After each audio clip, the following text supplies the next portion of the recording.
আমি বলেছিলাম চেয়ারের একটা পায়া দরকার, মনে পড়ছে? বলেছিলাম, মনে পড়ছে?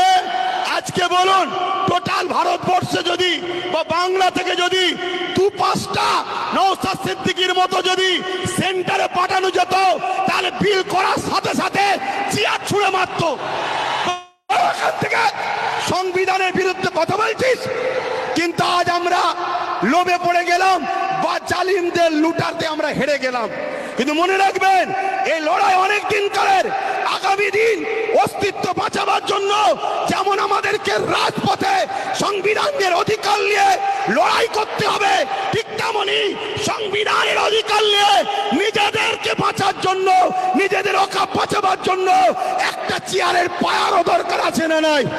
জনগণ আছে না নাই? মনে রাখবেন, আমাদের ঘরে এখানেও দরকার, ওখানেও পাঠাতে হবে।